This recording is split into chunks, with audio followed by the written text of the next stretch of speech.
Un excellent sabbat. Le titre de mon message aujourd'hui, le vent d'Orient. C'est une expression qui est mentionnée dans la Bible en tant que prophétie.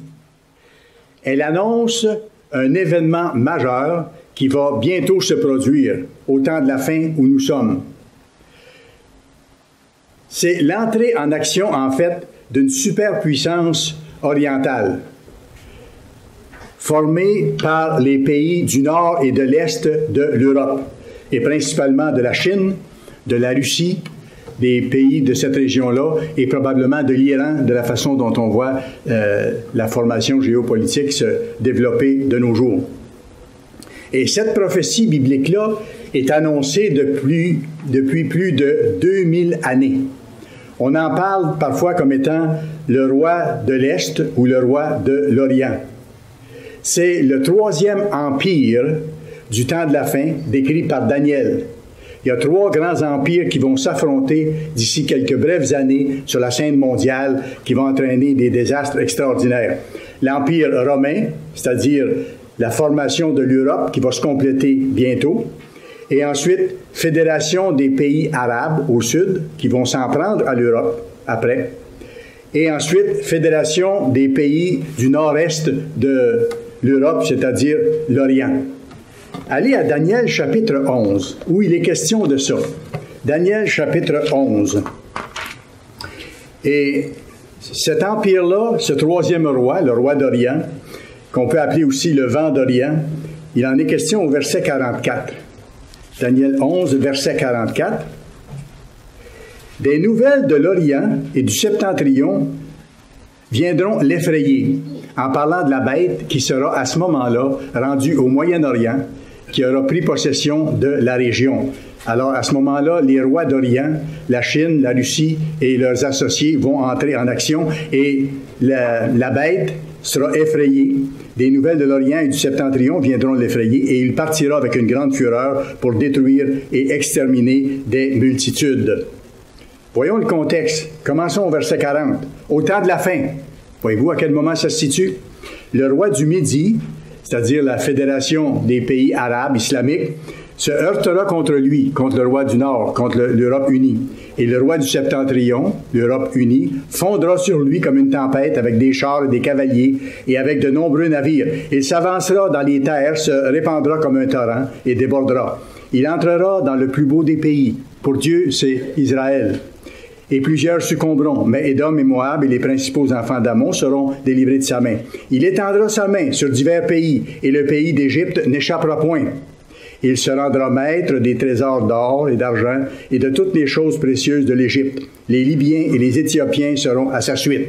Bon, là, on voit que l'Europe unie sera maître du Moyen-Orient à ce moment-là, ça s'en vient bientôt. Mais quand ça aura eu lieu, là arrive le verset 44, des nouvelles de l'Orient et du Septentrion viendront l'effrayer. Et là, ce sera le groupement des pays du Nord-Est qui vont entrer en action. Et ça, c'est en préparation actuellement. Ils vont entrer en action à ce moment-là, mais cette fédération-là est en préparation. Par exemple, le mois dernier, il y a eu un premier sommet depuis 3 ans entre la Chine, le Japon et la Corée du Sud. C'était des discussions pour établir un pacte d'échanges commerciaux entre eux. Mais pas seulement entre eux, c'est qu'ils veulent l'étendre aussi aux pays de la région. Alors, on voit se former une grande fédération dans cette région-là. Un autre exemple de cette formation, de cette puissance qui va apparaître et qui va agir puissamment selon la prophétie bientôt. Récemment, le dirigeant de la Corée du Nord s'est rendu en Chine à 2 reprises pour discuter avec le président Xi Jinping. Autre chose aussi, depuis plusieurs mois, il y a des grands rapprochements entre la Chine et la Russie. Beaucoup de collaboration entre ces deux joueurs majeurs sur la scène mondiale. Ils ont déjà établi beaucoup de pactes d'échanges commerciaux et même des exercices militaires communs. Alors, ça vous donne une idée de ce qui se passe, de ce qui se trame. Et nous, on sait où ça va aller. Les gens ne comprennent pas où ça va. Mais nous, on sait qu'il y aura un troisième roi ou un troisième empire, si vous voulez, qui va entrer en action à un moment donné quand l'Empire romain aura pris possession du Moyen-Orient. La Chine devient de plus en plus puissante. à tout point de vue, vous savez. Et c'est intéressant de suivre les nouvelles quand on connaît la prophétie, parce qu'on voit ça arriver sous nos yeux. La Chine devient de plus en plus puissante financièrement. Elle achète partout. Elle a beaucoup d'argent. D'ailleurs, au Canada, ici, il y a une partie de nos sables bitumineux qui est propriété des Chinois. On a plusieurs entreprises qui ont été achetées par les Chinois. En Europe, c'est la même chose. Des ports de mer, des chaînes d'hôtels, et ainsi de suite.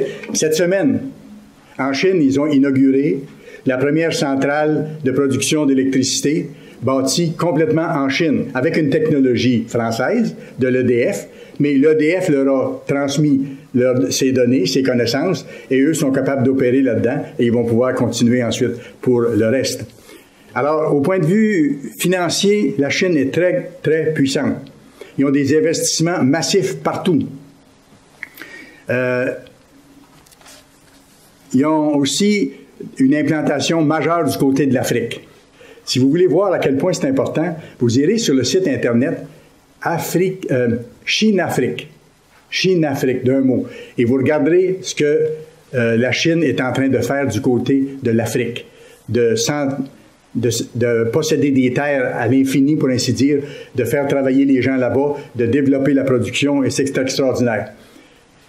Et là, vous avez un président chinois qui veut redonner son ancienne splendeur à la Chine. Et il y a actuellement un projet pharaonique. C'est de construire de nouvelles routes de la soie. Vous avez probablement entendu parler de ça dans les nouvelles. Pourquoi? Pour développer son commerce mondial, puis affermir sa puissance et son autorité dans le monde. Parce que la Chine veut intervenir mondialement. Les routes de la soie, ça a déjà existé. Quand vous regardez dans l'histoire, c'était des voies par lesquelles le commerce des Chinois circulait dans de grandes régions du monde. Actuellement, ces routes de la soie comprennent 2 circuits.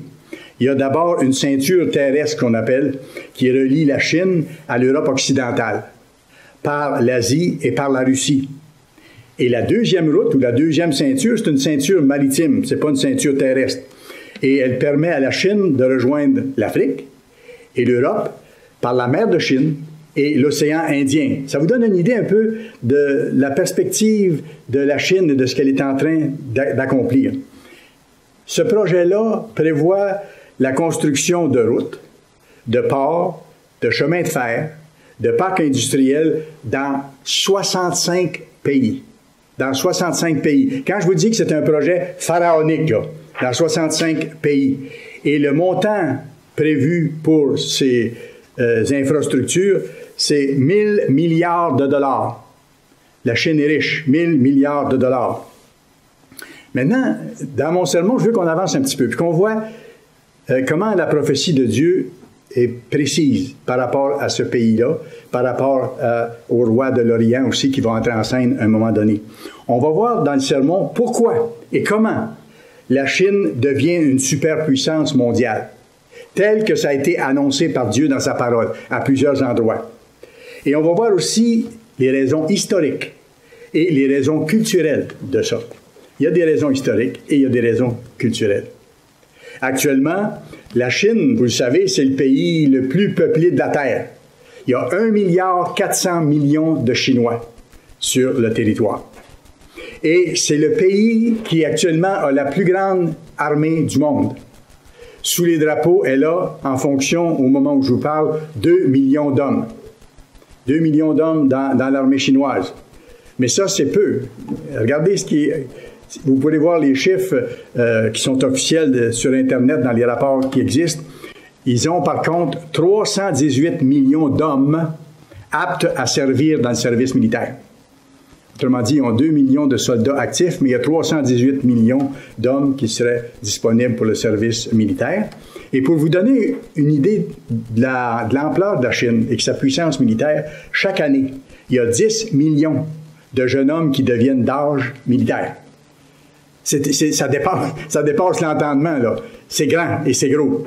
Et quand ils vont entrer en action, ça vous dit une chose, c'est que ça va être majeur aussi. Ça va déplacer beaucoup de choses. C'est pas pour rien que l'empereur Napoléon, à un moment donné, a dit « Lorsque la Chine va se réveiller, cela secouera le monde entier. » Napoléon avait entrevu ces possibilités-là. Et il a dit « Lorsque la Chine va se réveiller, ça va secouer le monde entier. » Il y a plusieurs commentateurs actuellement qui sentent venir le danger, mais sans comprendre vraiment où cela va mener. Mais ça va mener à des événements étonnants qui vont très bientôt influencer la vie de tous les êtres humains sur la Terre, sans exception. Parce que ce sont des joueurs majeurs qui vont entrer en action dans des circonstances exceptionnelles. Pourquoi est-ce que l'Église de Dieu annonce ces choses-là et connaît ces choses-là? Encore là, c'est une promesse de Dieu. Et c'est fantastique.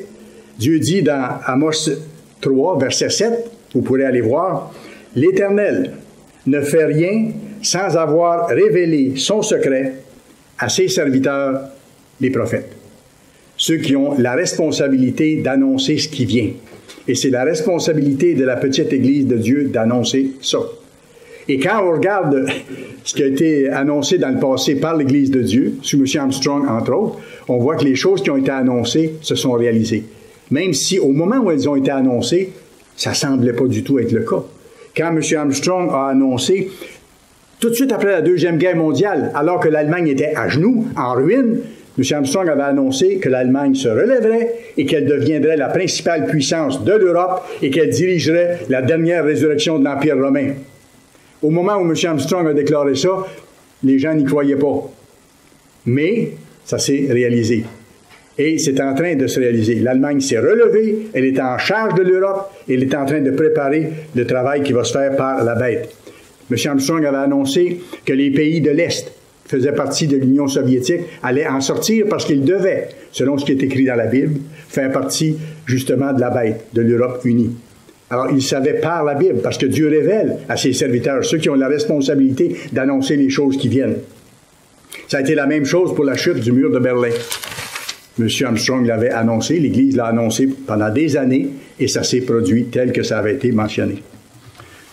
Parlant de la Chine, vous pourrez peut-être, si le cœur vous en dit, aller voir un article très intéressant qui a été écrit par M. Douglas Winnail, Dr. Winnail.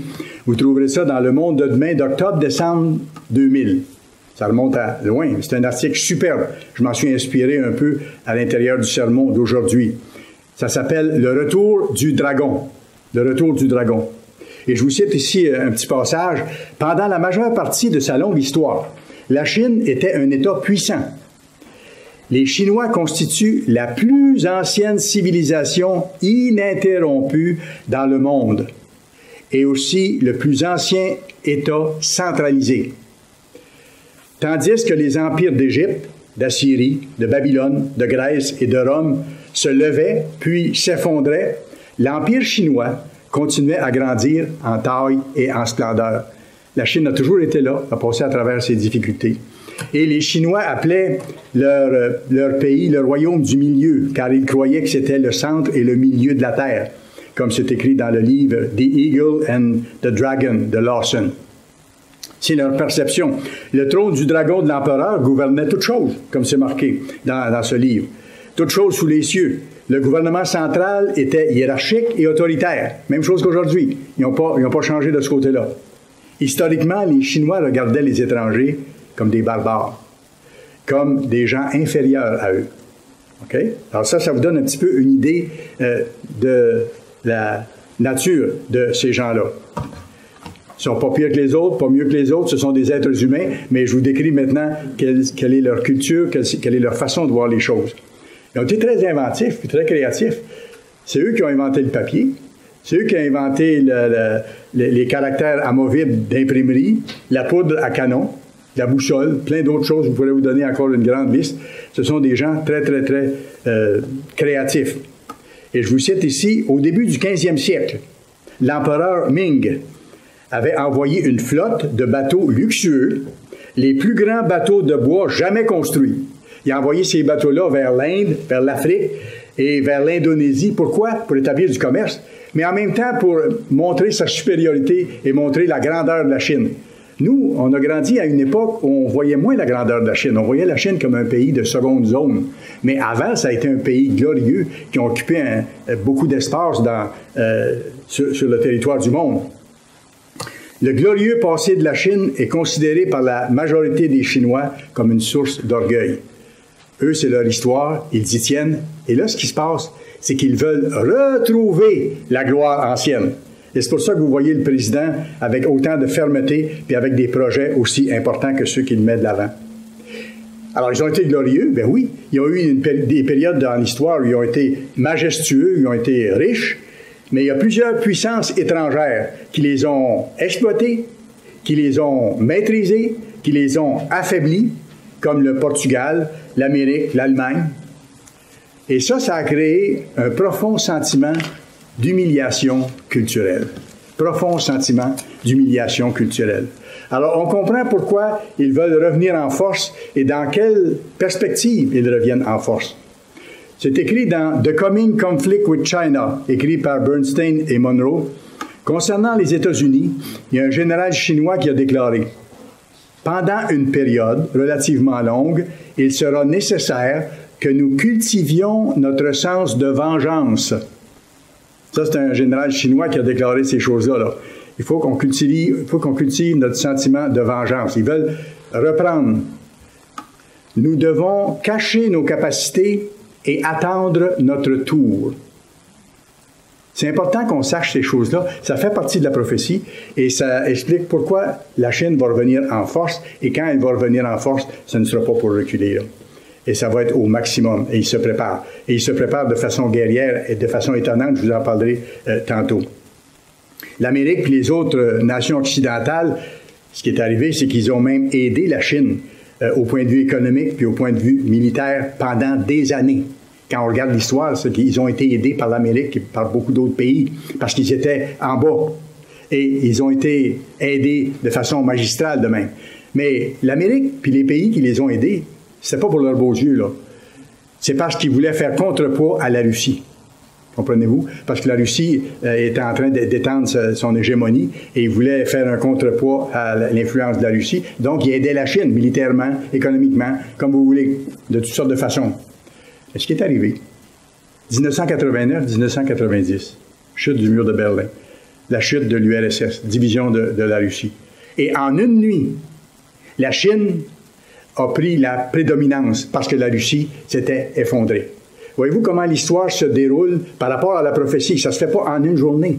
Je vous donne la perspective pourquoi que la prophétie annoncée par Dieu dans sa parole s'accomplit dans le temps. Et avec l'information et l'Esprit de Dieu, on peut comprendre d'où ça vient, où est-ce qu'on est rendu et ce qui s'en vient. Le développement de l'économie chinoise, après ça, et sa position grandissante ont rallumé justement la fierté nationale, la confiance en eux-mêmes et les ambitions impériales d'autrefois. On va retrouver notre empire qu'on avait il y a des centaines d'années. C'est dans l'esprit chinois. C'est pour ça que depuis ce temps-là, historiquement, vous regardez, la Chine a repris Hong Kong, vous avez vu, la Chine a ramené dans son giron Hong Kong, qui était là auparavant. Elle a fait la même chose avec Macao. La Chine s'est emparée ensuite du Tibet. Et là, ils ont établi des bases militaires à partir desquelles, sur les hauts plateaux, ils peuvent menacer les pays environnants, et même plus loin. Et la Chine prend de plus en plus possession d'une vaste région du sud de la mer de Chine. Elle y construit des îles de toutes pièces, et avec les lois internationales, ça leur permet, avec la distance de la Terre, d'avoir l'hégémonie sur ces régions-là, même si ça crée des conflits avec certains pays. Et là, ils font des pressions énormes, ils resserrent l'étau autour de Taïwan pour ramener Taïwan aussi dans leur giron. Dans The Red Dragon Rising, les auteurs Timberlake et Triplett ont écrit ceci. Il y a un des généraux chinois les plus haut placés qui a déclaré « Depuis le début des années 90, quand la Chine a émergé après la chute de la Russie, nous nous sommes adaptés et nous nous sommes préparés à la stratégie de la suprématie mondiale. Nous nous sommes préparés à la stratégie de la suprématie mondiale et à la politique de fer. » Ça vous donne une idée encore là dans quel esprit les choses sont en train de se faire. Et ça va dans le même sens que l'ancien dirigeant chinois Mao Tse-tung disait. Mao Tse-tung disait « Le pouvoir est au bout du fusil ». Et la Chine pense encore de la même façon. Sauf qu'elle a des fusils beaucoup plus puissants qu'elle pouvait avoir à l'époque. Bernstein et Monroe, dans Foreign Affairs, ont écrit « La République populaire de Chine s'est maintenant engagée dans des prises de position militaires les plus rapides et les plus vastes dans le monde. » Et je vous cite ici un sage chinois, Sun Tzu, un sage militaire chinois qui disait que l'essence de la guerre, c'est la tromperie.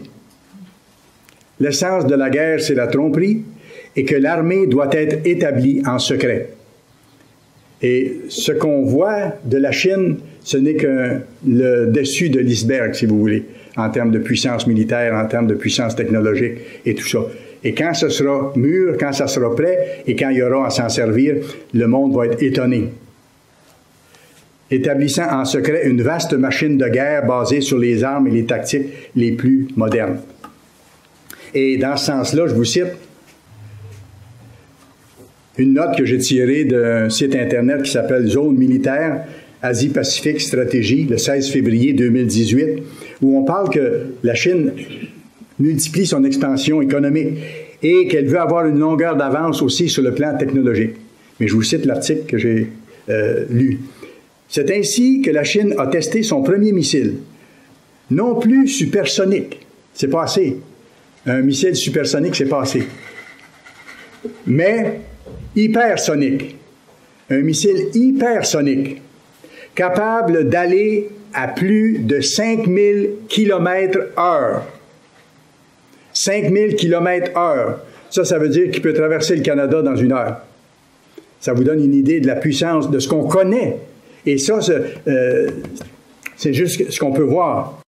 Et la Chine n'aura jamais autant dépensé que dans le domaine exo-atmosphérique, c'est-à-dire la guerre de l'espace, avec la capacité d'armer des satellites pour aller en détruire d'autres.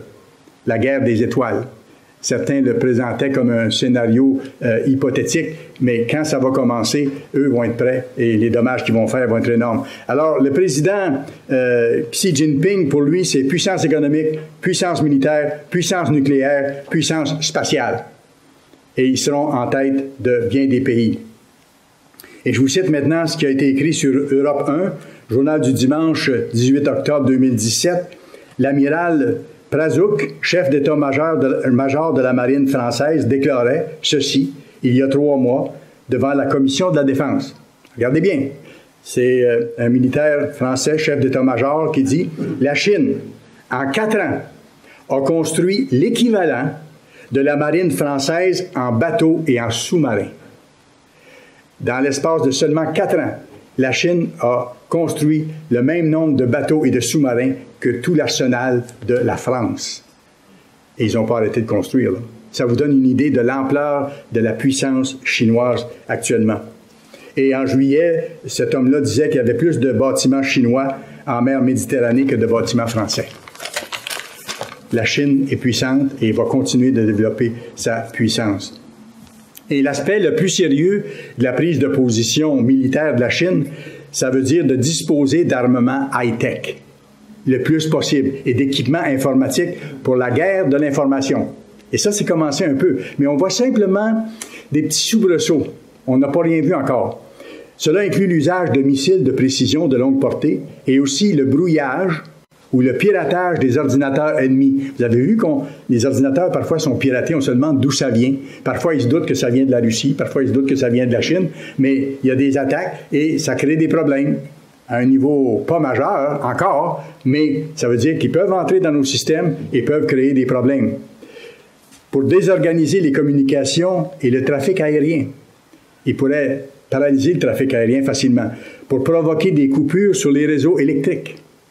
Vous imaginez qu'en temps de guerre ou en temps de conflit, qu'on puisse, comme ça, par les moyens de la haute technologie, faire cesser les centrales de production électrique aux États-Unis ou au Canada, surtout en hiver. Vous imaginez là, dans quel état nous nous retrouvions. Ils peuvent, à partir de là, ils ont maintenant la possibilité de vider les comptes bancaires et de contaminer l'approvisionnement en eau potable. Ça, c'est publié par Tim Burlake et Trippett dans Red Dragon Rising, le retour du dragon rouge. Et ça date déjà de quelques années, ce que je vous dis là, la dernière citation. Là. Et là, on a vu au cours des dernières années les attaques qu'il y a eu sur nos systèmes.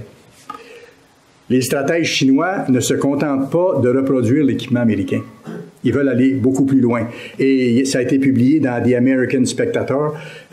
Ils veulent développer un tout nouveau système d'armement qui pourrait rendre obsolètes ou inutiles toutes les catégories d'armes traditionnelles. Vous avez bien compris, là. Et ça veut dire beaucoup. Ils veulent avoir un système d'armes qui va être capable de paralyser toutes les armes traditionnelles puis de travailler à leur niveau, ce qu'ils vont vouloir faire.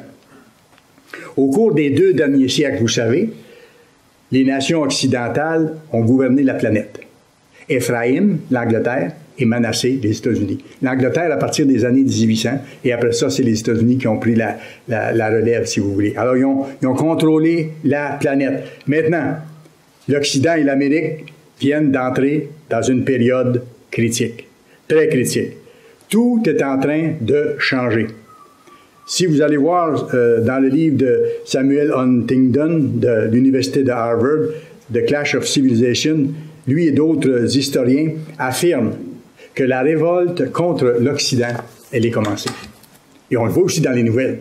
On le voit à partir des pays islamiques, on le voit à partir de l'Europe, on le voit à partir de la Chine. Le nombre d'anti-américains augmente chez les islamiques, chez les Européens, chez les Asiatiques et de façon spéciale en Chine. Alors, on voit la tendance que la situation mondiale prend. Et la Chine est offensée de l'ingérence américaine dans ses affaires internes et de l'intimidation internationale dont fait preuve les États-Unis actuellement. Ça les offense profondément, ça leur rappelle leur ancienne histoire et ça les aide encore à se préparer davantage pour repousser les États-Unis et ce qui vient de ce côté-là. Les Chinois perçoivent l'Amérique comme un tigre de papier édenté. J'aime l'image. Un tigre de papier édenté. Donc, une superpuissance qui n'a pas de puissance, qui devient un gros bluff, si vous voulez. Et ils perçoivent les États-Unis comme une superpuissance dont les jours sont comptés et qui doit être remplacée.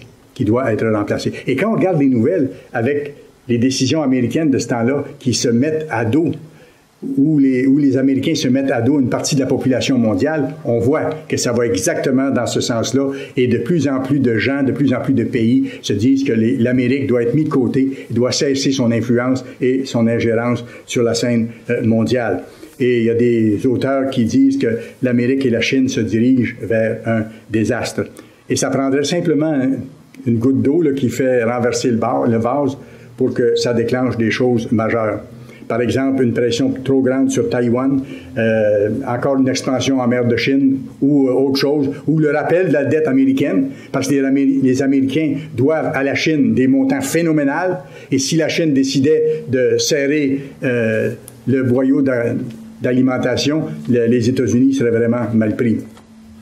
Alors, la situation tendue et conflictuelle qui se développe présentement entre la Chine et les États-Unis, ça c'est encourageant aussi.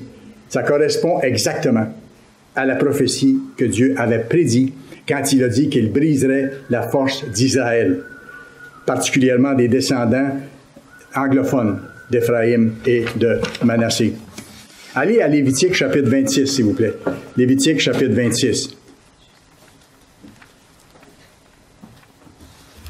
Lévitique chapitre 26, et on va lire le verset 14. Mais si vous ne m'écoutez point et ne mettez point en pratique tous ces commandements, si vous méprisez mes lois, et si votre âme a en horreur mes ordonnances, en sorte que vous ne pratiquez point tous mes commandements et que vous rompiez mon alliance, voici alors ce que je vous ferai. Dieu avait annoncé ça il y a des milliers d'années. Et il avait prévu qu'au temps de la fin, nos nations allaient se détourner complètement et qu'il allait intervenir avec force. Voici alors ce que je vous ferai. J'enverrai sur vous la terreur. Et ça, c'est commencé. Le terrorisme s'est étendu de façon magistrale dans nos pays israélites. Et on le voit se continuer. Allons maintenant au verset 19. Je briserai l'orgueil de votre force. Je briserai l'orgueil de votre force. Force militaire, force économique, force sociale. Dieu dit à nos nations, je vais briser cette force-là. Allez dans Osée chapitre 7 maintenant. Osée chapitre 7.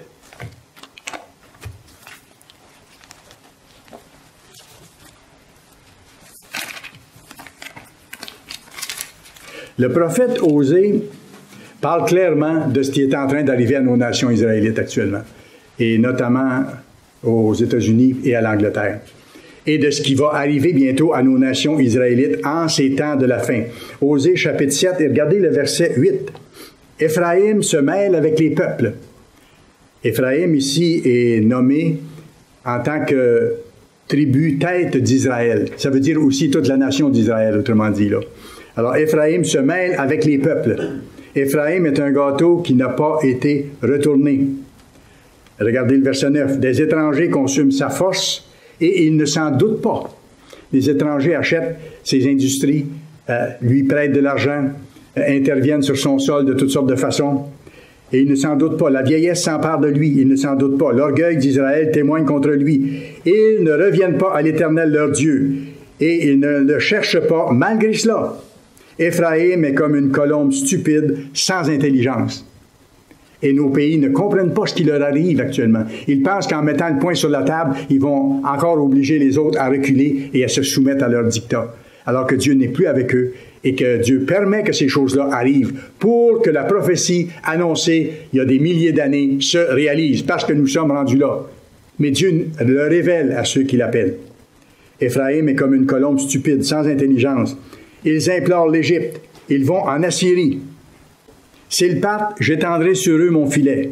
Je les précipiterai comme des oiseaux du ciel. Voyez-vous, à ce moment-là, Dieu ne les bénira plus. Il va les punir. Je les châtierai comme ils en ont été avertis dans leur assemblée. Comme ils en ont été avertis dans leur assemblée. Qu'est-ce que vous pensez que nous avons comme responsabilité en tant qu'Église de Dieu, en tant que petite Église du Dieu vivant, présente sur tous les continents et qui annonce des choses à venir? C'est nous qui annonçons au monde entier ce qui vient, oui, mais en particulier aux nations israélites, ce qui les attend. C'est nous qui avons la responsabilité de les avertir. Je les châtierai, c'est pour ça que Dieu dit ça. Comme ils en ont été avertis dans leur assemblée, dans leur pays. Regardez juste dans la page précédente, c'est précisé. 5, 9. Osée 5, verset 9. Éphraïm sera dévasté au jour du châtiment. Et le jour du châtiment s'en vient. J'annonce aux tribus d'Israël une chose certaine. Dieu annonce ces choses-là par ses serviteurs, par l'Église de Dieu qui a la mission d'annoncer ce qui vient et de dire aux gens, changez pour que Dieu vous aide, que Dieu intervienne pour vous. C'est l'avertissement que l'Église a la responsabilité de donner. Éphraïm, c'est-à-dire Israël, qu'est-ce qu'il fait?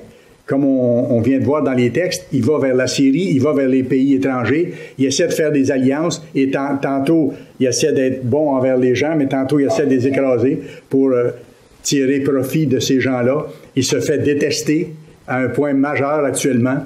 Et la Bible dit clairement qu'en faisant ça, Israël poursuit le vent d'Orient. Poursuit le vent d'Orient. Osée chapitre 12. Qu'est-ce qu'Israël fait? Israël se tourne vers l'Asie. Et c'est pas aujourd'hui, là. Israël s'est tourné vers l'Asie, vers la Chine, depuis plusieurs années. Ils ont fait des traités commerciaux avec la Chine. Ils ont emprunté beaucoup d'argent de la Chine. Ils se sont tournés vers l'Orient, se sont tournés vers la Chine. Ils ont emprunté énormément. Et là, maintenant, la situation change et avec la nouvelle administration américaine, on intimide la Chine. On la pousse au pied du mur. On l'accuse même. Et on lui met des taxes sur ses exportations. On est en train, autrement dit, comme les serviteurs de Dieu ont mentionné au Tomorrow's World Now de cette semaine, on est en train de lancer une guerre commerciale qui pourrait se terminer en guerre tout court.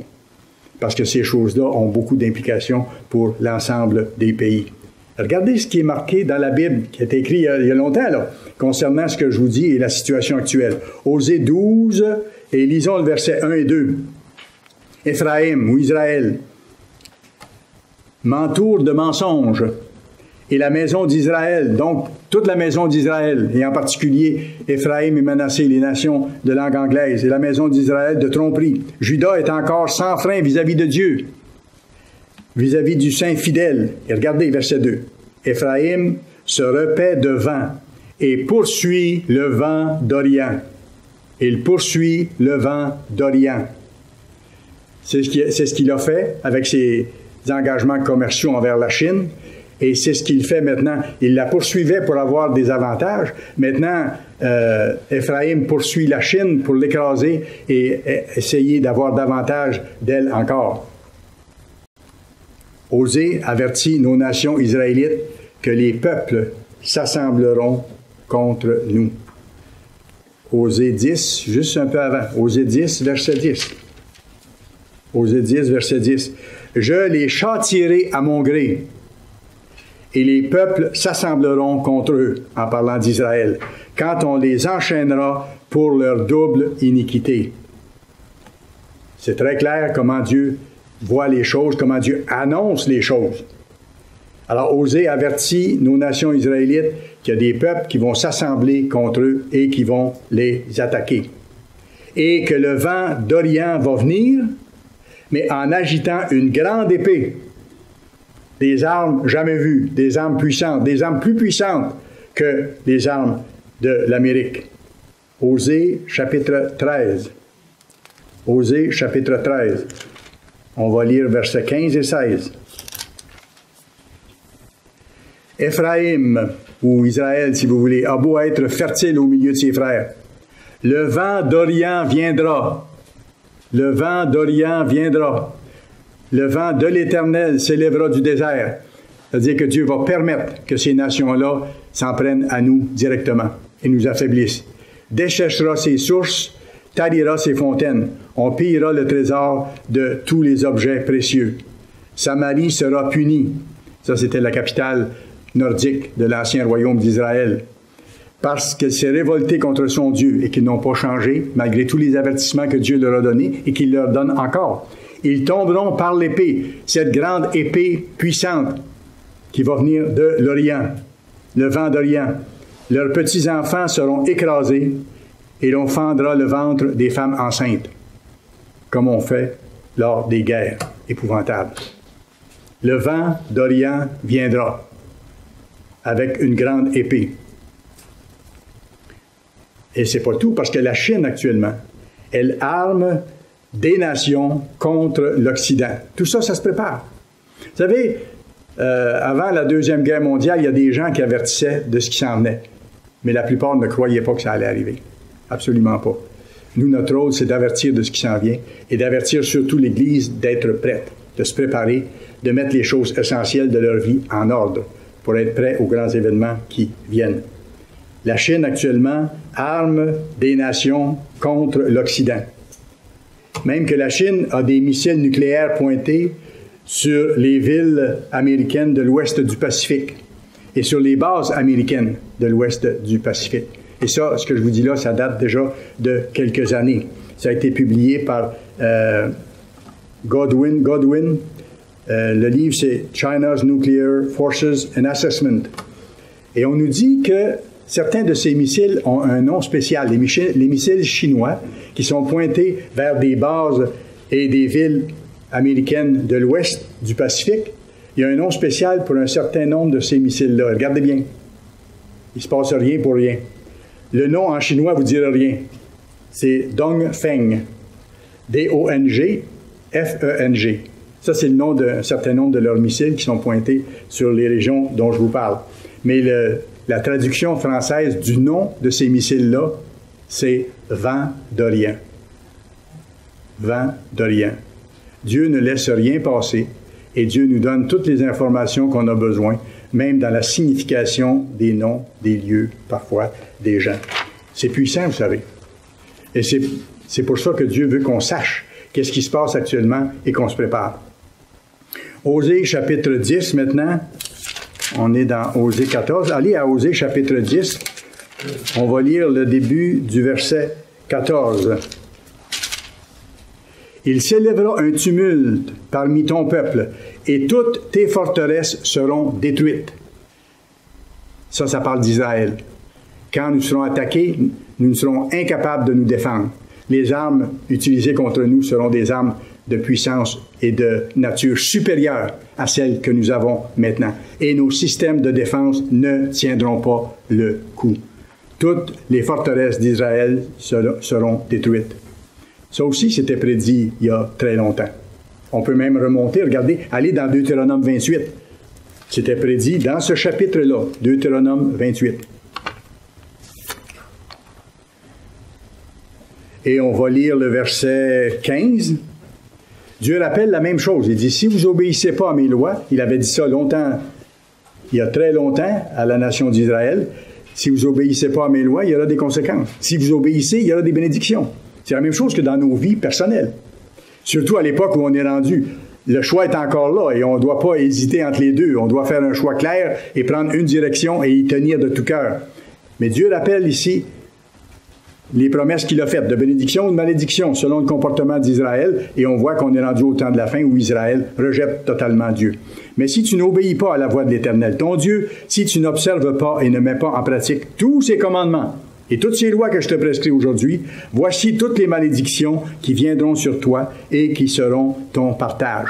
Vous pourrez chez vous lire la suite de ce chapitre-là qui décrit les choses horribles qui s'en viennent pour nos nations israélites. Regardez maintenant le verset 19. Il dit, tu seras maudit à ton arrivée et tu seras maudit à ton départ. Ça, c'était difficile à comprendre il y a peut-être 15-20 ans, peut-être même moins que ça. Lorsqu'on regardait comment les États-Unis, comment nos pays israélites, comment l'Angleterre étaient considérés dans le monde. Mais là, on peut comprendre que ça s'applique maintenant. Tu seras maudit à ton arrivée. Les gens ne veulent plus les voir arriver, nos nations, les Américains, les Israélites. Et tu seras maudit à ton départ. Bien fait, va-t'en, on ne veut plus te voir. Et on voit la réaction actuellement en Europe en ce qui concerne les tarifs que M. Trump est en train de vouloir imposer. La réaction forte qui se fait là-bas, on met de plus en plus les États-Unis de côté et on les considère maintenant comme justement un tigre de papier qu'on doit mettre de côté parce qu'il ne sert plus à rien, sinon à créer des problèmes. Tu seras maudit à ton arrivée et tu seras maudit à ton départ. Verset 25. L'Éternel te fera battre par tes ennemis. Ça vient. Tu sortiras contre eux par un seul chemin, et tu t'enfuiras devant eux par 7 chemins. Et tu seras un objet d'effroi pour tous les royaumes. Et ça, tu te sauveras par plusieurs chemins, c'est déjà commencé. On pense à ça comme quelque chose qui va arriver dans le futur. Mais cette chose-là est déjà en marche. Depuis quelques années, quand vous regardez l'histoire, regardez ce qui s'est passé dans la guerre de Corée. Les troupes chinoises ont combattu les Américains dans la guerre de Corée. Ça a commencé là, à un niveau plus bas, mais ça a commencé là. Après ça, les troupes chinoises ont contribué à l'échec des Américains au Vietnam. Ils étaient derrière les Vietnamiens. Alors, comprenez-vous que l'implication de la Chine contre les États-Unis, c'est pas d'hier, là. Ça va en augmentant dans cette direction-là. Et l'Amérique devient de plus en plus le point central de ressentiment de l'Asie, en plus des pays islamiques. Éphraïm est une colombe stupide. The New Republic, lié le 19 avril, il y a longtemps, 1999, disait ceci, aussi incroyable que cela puisse paraître. L'Amérique a initié des visites d'échange avec les Chinois qui ont permis au personnel militaire chinois de voir ses équipements militaires les plus sophistiqués et les manœuvres des Américains, et même de poser des questions au sujet de la vulnérabilité et des failles des porte-avions américains. Quand Dieu dit qu'Israël est une colombe stupide, c'est fondé. On va chercher nos ennemis et on leur montre tout notre système de défense. Comment ça fonctionne. On leur explique même les failles qu'il peut y avoir. Alors, vous voyez dans quelle position que les États-Unis et que nos pays israélites se retrouvent.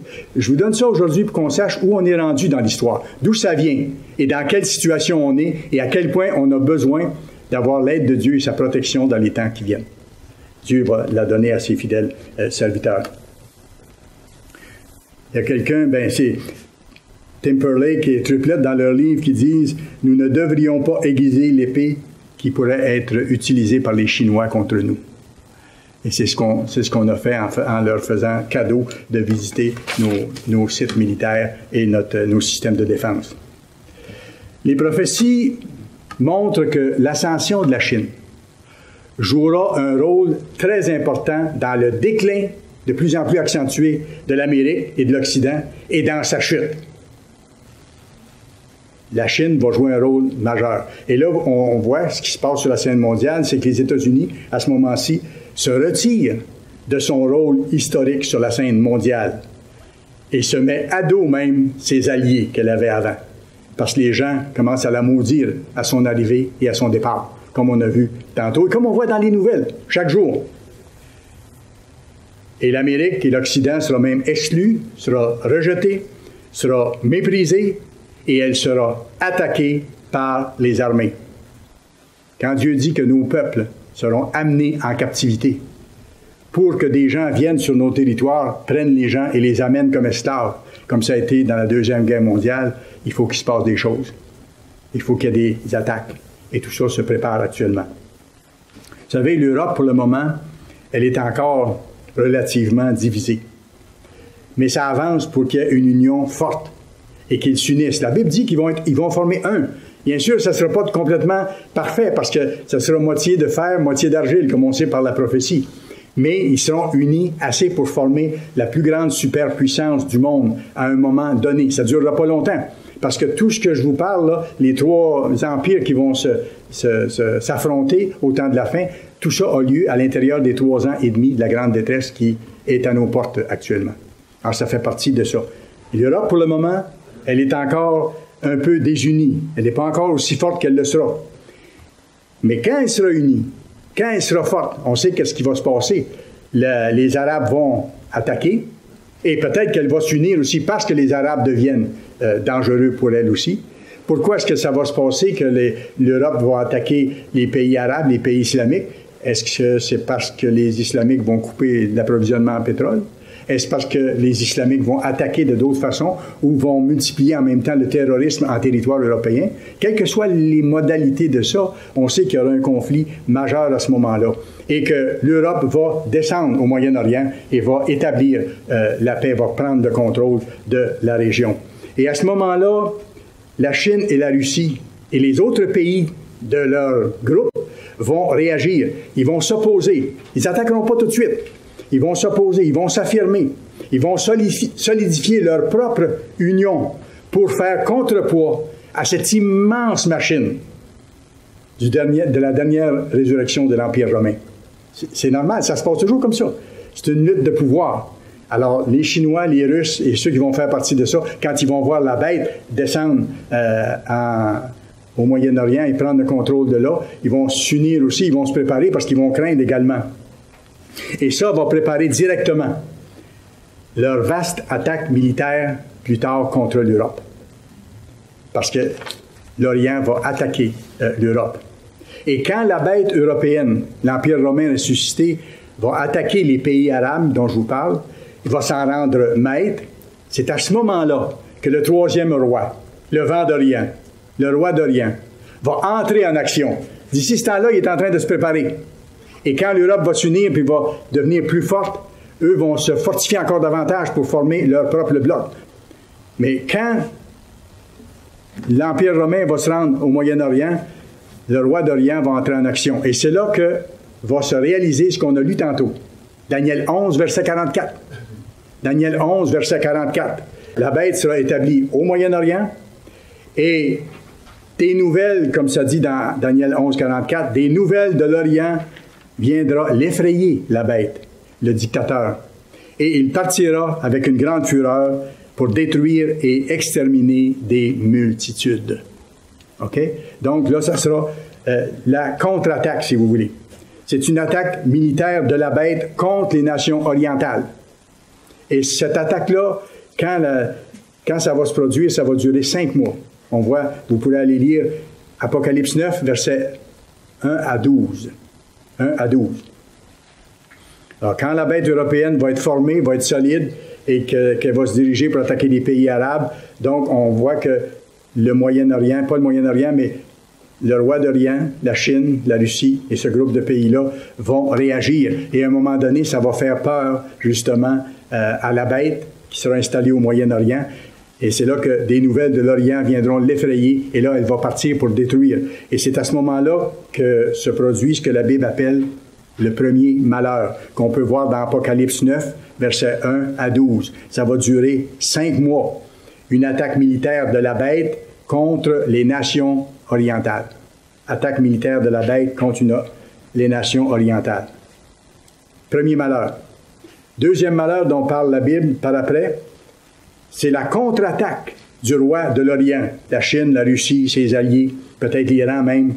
Et là, ils vont réagir avec une armée de 200 millions de soldats. 200 millions de soldats. Allez à Apocalypse chapitre 9. Apocalypse chapitre 9. Ce qui s'en vient dépasse l'imagination. La Première Guerre mondiale, la Deuxième Guerre mondiale auront l'air des jeux d'enfants à côté de ce qui va se passer et à côté de ce qui vient. Apocalypse 9, on va lire versets 13 à 16. Ça, c'est le deuxième malheur dont je vous parle ici. Le 6e ange sonna de la trompette, et j'entendis une voix venant des 4 cornes de l'autel d'or qui est devant Dieu, et disant au 6e ange qui avait la trompette, « Délie les 4 anges qui sont liés sur le grand fleuve l'Euphrate. » Et les 4 anges qui étaient prêts pour l'heure, le jour, le mois et l'année, Dieu est précis, furent déliés afin qu'ils tuent le tiers des hommes. Alors, il y aura une mortalité épouvantable dans le monde. Regardez le verset 16. Le nombre des cavaliers de l'armée était de 2 myriades de myriades. Ça veut dire 200 millions de soldats. 200 millions de soldats. Je vous ai donné un aperçu tantôt de ce qu'est l'armée chinoise actuellement et de son potentiel. On n'a pas parlé de la Russie, on n'a pas parlé de l'Inde, on n'a pas parlé de l'Iran et des autres qui peuvent être avec.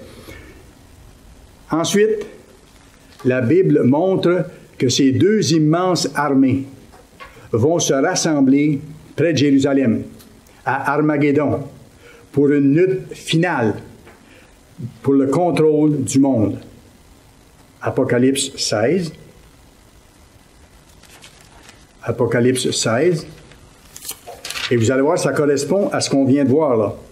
Apocalypse 16, on va commencer à lire au verset 12. Le 6e ange versa sa coupe sur le grand fleuve l'Euphrate. Et son eau tarit. Pourquoi? Pour préparer la voie aux rois qui viennent d'où? De l'Orient, le vent d'Orient, le 3e empire. Je vis sortir de la gueule du dragon, de la gueule de la bête et de la bouche du faux prophète 3 esprits impurs semblables à des grenouilles, car ce sont des esprits de démons qui font des prodiges et qui vont vers les rois de la terre, afin de les rassembler pour le combat du grand jour du Dieu Tout-Puissant. Et si vous voulez poursuivre votre étude là-dessus, vous irez voir la description de ce combat-là dans Zacharie 14, versets 1 à 4. C'est précisé ce combat-là. Verset 15. « Voici, je viens comme un voleur. Heureux celui qui veille. » Et c'est pour ça qu'on vous donne ces messages-là dans l'Église. De veiller, d'être prêt, de nous purifier, de ne pas jouer avec notre appel, de prendre ça au sérieux. Heureux celui qui veille et qui garde ses vêtements, afin qu'il ne marche pas nu. On doit avoir des œuvres de pureté, des œuvres de vérité, des œuvres selon la Bible. On doit soutenir son œuvre, afin qu'il ne marche pas nu et qu'on ne voit pas sa honte. Qu'il ait le caractère de Dieu, qu'il ait développé le caractère de Dieu.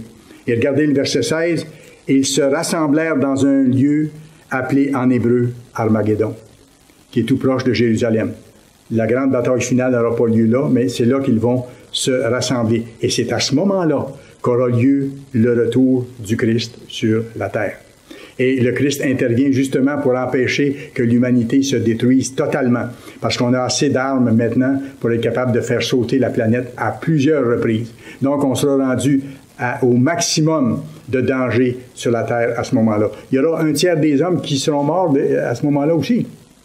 Et la terre sera dans des conditions épouvantables. Et le Christ revient à ce moment-là et il sera perçu par ces 2 armées-là qui seront assemblées à Armageddon.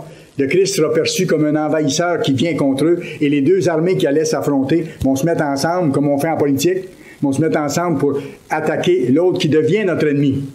Voyez-vous? C'est intéressant parce que les mentalités ont été préparées par les films et tout ce qui a été écrit sur les extraterrestres, ces choses-là, pour que les gens croient le mensonge. Et qu'à ce moment-là, ils croient que ce grand personnage qui s'en vient, qui est lumineux, qui s'en vient du ciel, est un extraterrestre et qu'on doit le détruire. Alors ces armées-là vont s'assembler et vont attaquer le Christ.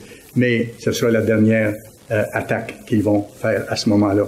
Le Christ va les anéantir de façon surnaturelle pour établir ensuite un beau royaume de paix sur la terre, mettre fin aux guerres, aux misères, aux malheurs. Apocalypse, chapitre 19. Apocalypse, chapitre 19. On va lire à partir du verset 19. Voilà ce qui se passe après que le Christ revient, après qu'il combat contre ces gens assemblés pour s'en prendre à lui. Et pendant que vous allez à cet endroit de votre Bible, je vais vous lire Zacharie 14. J'aime beaucoup ce passage-là. Je m'en sers dans les émissions aussi souvent parce que ça décrit vraiment ce que le Christ va faire à son retour. Zacharie 14, verset 1. « Voici le jour de l'Éternel arrive, le jour où le Christ va revenir. Et tes dépouilles seront partagées au milieu de toi. Je rassemblerai toutes les nations pour qu'elles attaquent Jérusalem. » On l'a vu tantôt. Les deux grands groupes de nations vont se rassembler à Armageddon pour s'en prendre à Jérusalem et s'attaquer les uns les autres. La ville sera prise, les maisons seront pillées, les femmes violées. La moitié de la ville ira en captivité, mais le reste du peuple ne sera pas exterminé de la ville. L'Éternel paraîtra, c'est là qu'il arrive, et il combattra ces nations comme il combat au jour de la bataille. Ses pieds se poseront en ce jour sur la montagne des Oliviers qui est vis-à-vis de Jérusalem du côté de l'Orient. La montagne des Oliviers se fendra par le milieu, à l'Orient et à l'Occident, et il se formera une très grande vallée. Et après, on voit, verset 8, « En ce jour-là, des eaux vives sortiront de Jérusalem et couleront moitié vers la mer orientale, moitié vers la mer occidentale. Il en sera ainsi, été et hiver. L'Éternel sera roi de toute la terre. » Formidable. Et au verset 11, « On habitera dans son sein, en parlant de Jérusalem, et il n'y aura plus d'interdit. Jérusalem sera en sécurité. » La paix de Christ sera établie à ce moment-là. Mais revenons maintenant à Apocalypse 19, versets 19 à 21. Quand Christ va revenir, quand ces deux grandes armées seront rassemblées à Armageddon et vont descendre dans la vallée de Josaphat, qu'est-ce qui se passe? Le Christ va les anéantir. Et verset 19, « Et je vis la bête, le chef de l'Europe unie, et les rois de la terre et leur armée rassemblés pour faire la guerre à celui qui était assis sur le cheval et à son armée, au Christ qui est sur son cheval blanc et à ses serviteurs qui sont avec lui. Et la bête fut prise, et avec elle le faux prophète, le grand chef religieux, chef de mensonges, chef de misère humaine, chef de mauvaises choses qui a été répandues au cours de l'histoire, avec elle le faux prophète qui avait fait devant elle les prodiges par lesquels il avait séduit ceux qui avaient pris la marque de la bête et adoré son image. Et ils furent tous les deux jetés vivants dans l'étang ardent de feu et de soufre. Alors, les deux dirigeants du monde à ce moment-là, le faux prophète, le grand chef religieux, et la bête, le chef militaire politique de l'Europe, seront jetés vivants dans un étang de feu. Et les autres furent tués par l'épée qui sortait de la bouche de celui qui était assis sur le cheval, donc du Christ. Et tous les oiseaux se rassasièrent de leur chair. Et là, c'est la fin de l'histoire malheureuse de l'humanité et le commencement du monde nouveau. Voyez-vous, on doit se préparer à ces choses-là. Mais avant, on doit se préparer aux choses qui viennent, en étant, nous, prêts spirituellement. Vous savez, c'est le temps de mettre sérieusement en ordre notre maison spirituelle, individuelle, notre vie spirituelle, d'être proche de Dieu. Lui, il nous a appelés, il nous révèle sa prophétie, c'est ce qu'il nous a montré aujourd'hui. Et il nous le montre dans les événements du monde que c'est en train de se réaliser. Et il nous dit, préparez-vous, parce qu'une fois que ça sera déclenché, il faudra que vous soyez déjà prêts, et non pas commencer à ce moment-là. Parce que le Christ va nous dire, je ne vous connais pas. Faut qu'on soit prêt avant que ces choses-là arrivent. Il faut être proche de Dieu. Il nous a appelés, il nous révèle, et c'est merveilleux, sa prophétie. Il veut et il peut nous donner, selon ce qui est écrit dans Luc 31, verset 36, il peut nous donner, et il veut nous la donner, la force d'échapper à toutes ces choses qui arriveront et de paraître debout, vivant, devant le Fils de l'homme.